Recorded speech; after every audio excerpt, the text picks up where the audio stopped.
Hello nhớ rồng nè, hôm nào cũng tất cả tuần đã khơi tất cả tuần thiệt lúc xếp sau nhau nè, hôm nào trên thiệt thiệt thành thiệt sao lại nè, thiệt lại đó chỉ kỳ à, nhớ chỉ mới nhét thẻ chứ, có chỉnh nó phở ít lẹ tất cả mình thiệt luôn xếp của mình tay lúa ấy nè, chơi giòn tại nhỏ, chứ nhớ giống này nè, lon đó của nó phở à, của nó phở là nó nè, của nó phở nó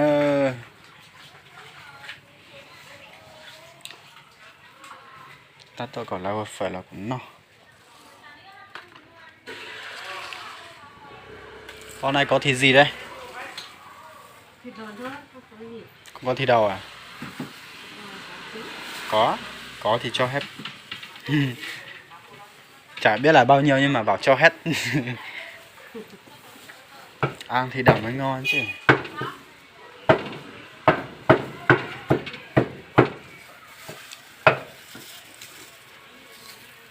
Bà suốt ngày cũng có tiền nhỉ? Bán. Ờ. Covid năm nay không bán được đâu.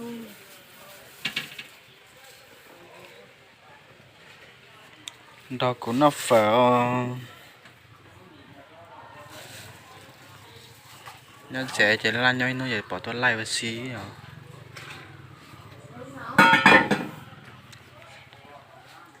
Mới để đi.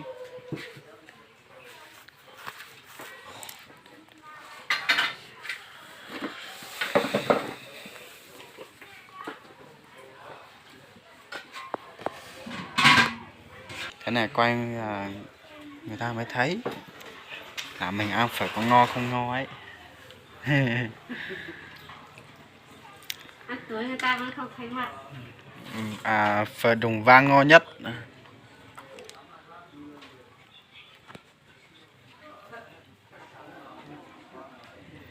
Sao này sự cá chớ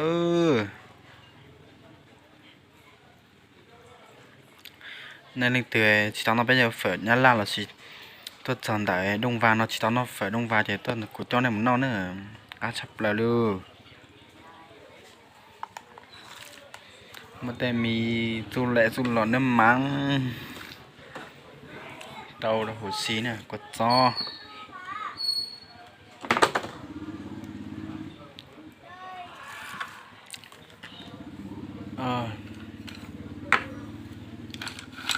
thiểm đâu phải hết thiểm rồi sao còn đâu cũng nó phở nó chả bao giờ nè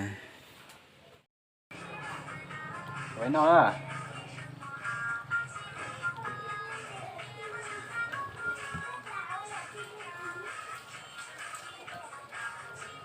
cá chập lá tao nói đi phở mà không xiết cho đi tao gọi con nhiên đấy nó à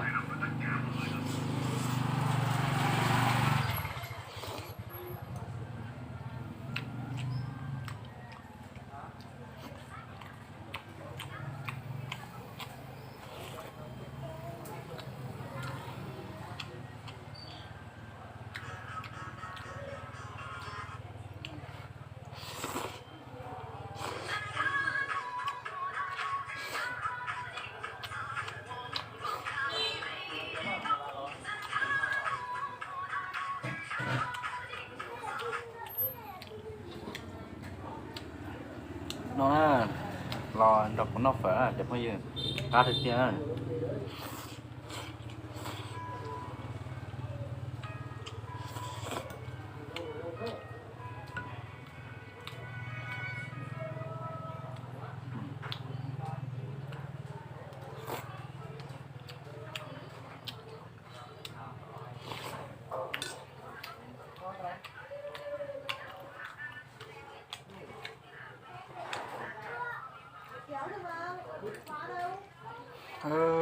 nhiều xe đẹp tiền lại ơi thì lúc mình này thì có nhẹ cha